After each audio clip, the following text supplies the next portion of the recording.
teaching the history of ancient Israel from an African perspective. Egypt, Ethiopia, PUNT, and others were mentioned about 1,417 times in the Old Testament scriptures.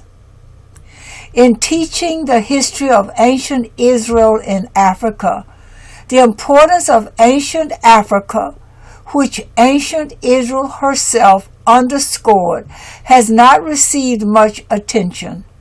In most African higher institutions today, the history of ancient Israel is taught verbatim the way it is taught in Euro-American institutions. The ancient nations of Africa mentioned in the biblical and archaeological texts, such as Egypt, Ethiopia, or Kush, etc., and their roles in ancient Israel should be mentioned and emphasized as part of African contribution to the history of ancient Israel. Ancient Africa and Africans, Egypt, Ethiopia, PUNT, and others were mentioned about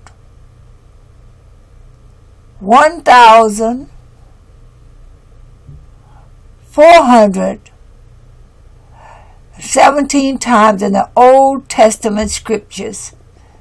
Africans participated in the Battle of Ashdod, Eltekeh, and Jerusalem during the invasion of Sennacherib to defend ancient Israel and also to obstruct their rivals, the Assyrians. In teaching the history of ancient Israel in Africa higher institutions, current problems associated with the identification of Egypt and Ethiopia as African countries, divergent scholars' opinion, and the proper definition of history are discussed. Jerusalem could have fallen in 701 BCE during Sennacherib's siege instead of 587 BCE during the siege by the Babylonians. Thus, the Africans' obstruction of the Assyrians in defense of Hezekiah has delayed the fall of Jerusalem more than 100 years. An example of how the history of ancient Israel can be taught Afrocentrically in African higher institutions is reflected by the examination of Sennacherib's invasion in 701 BCE.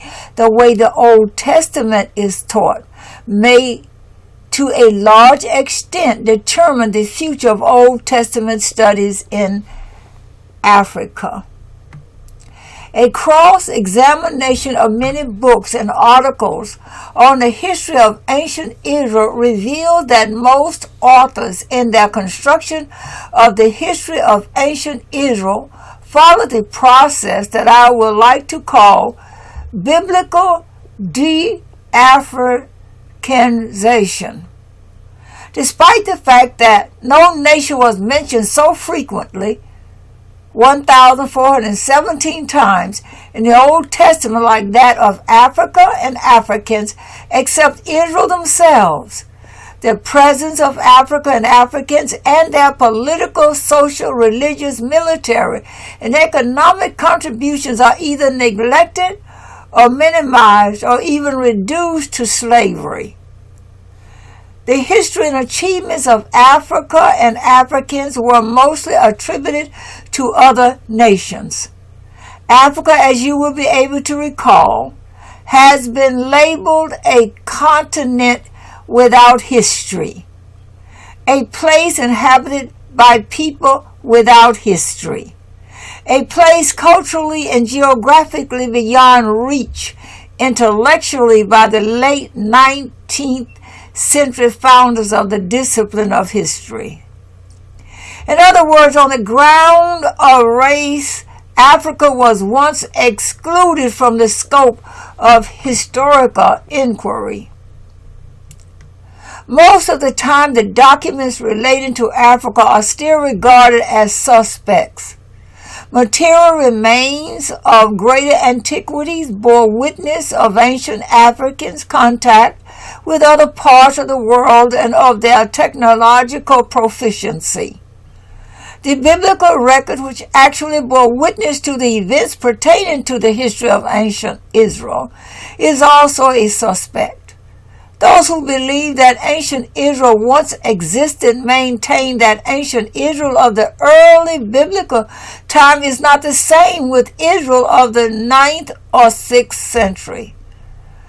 Accordingly, it means that the identity of ancient Israel is not really known, and therefore the history of ancient Israel cannot be written. The purpose of this post is not to join the debate as to whether the history of ancient Israel existed or not, but to challenge the way the history of ancient Israel has been written and taught in Africa, particularly in African higher institutions.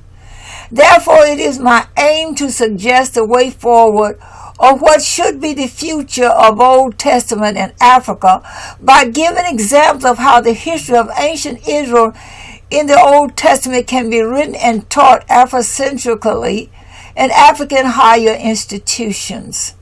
Since it is important to discuss the entire history of ancient Israel in this post, I shall limit my study to the particular event of the Sennacherib invasion of 701 BCE as an example. Since the history of Egypt and Ethiopia has been closely linked with the history of the ancient Near East, and since Egypt and Ethiopia happen to be part of Africa, whenever I mentioned Egypt, Egyptians, and Ethiopians,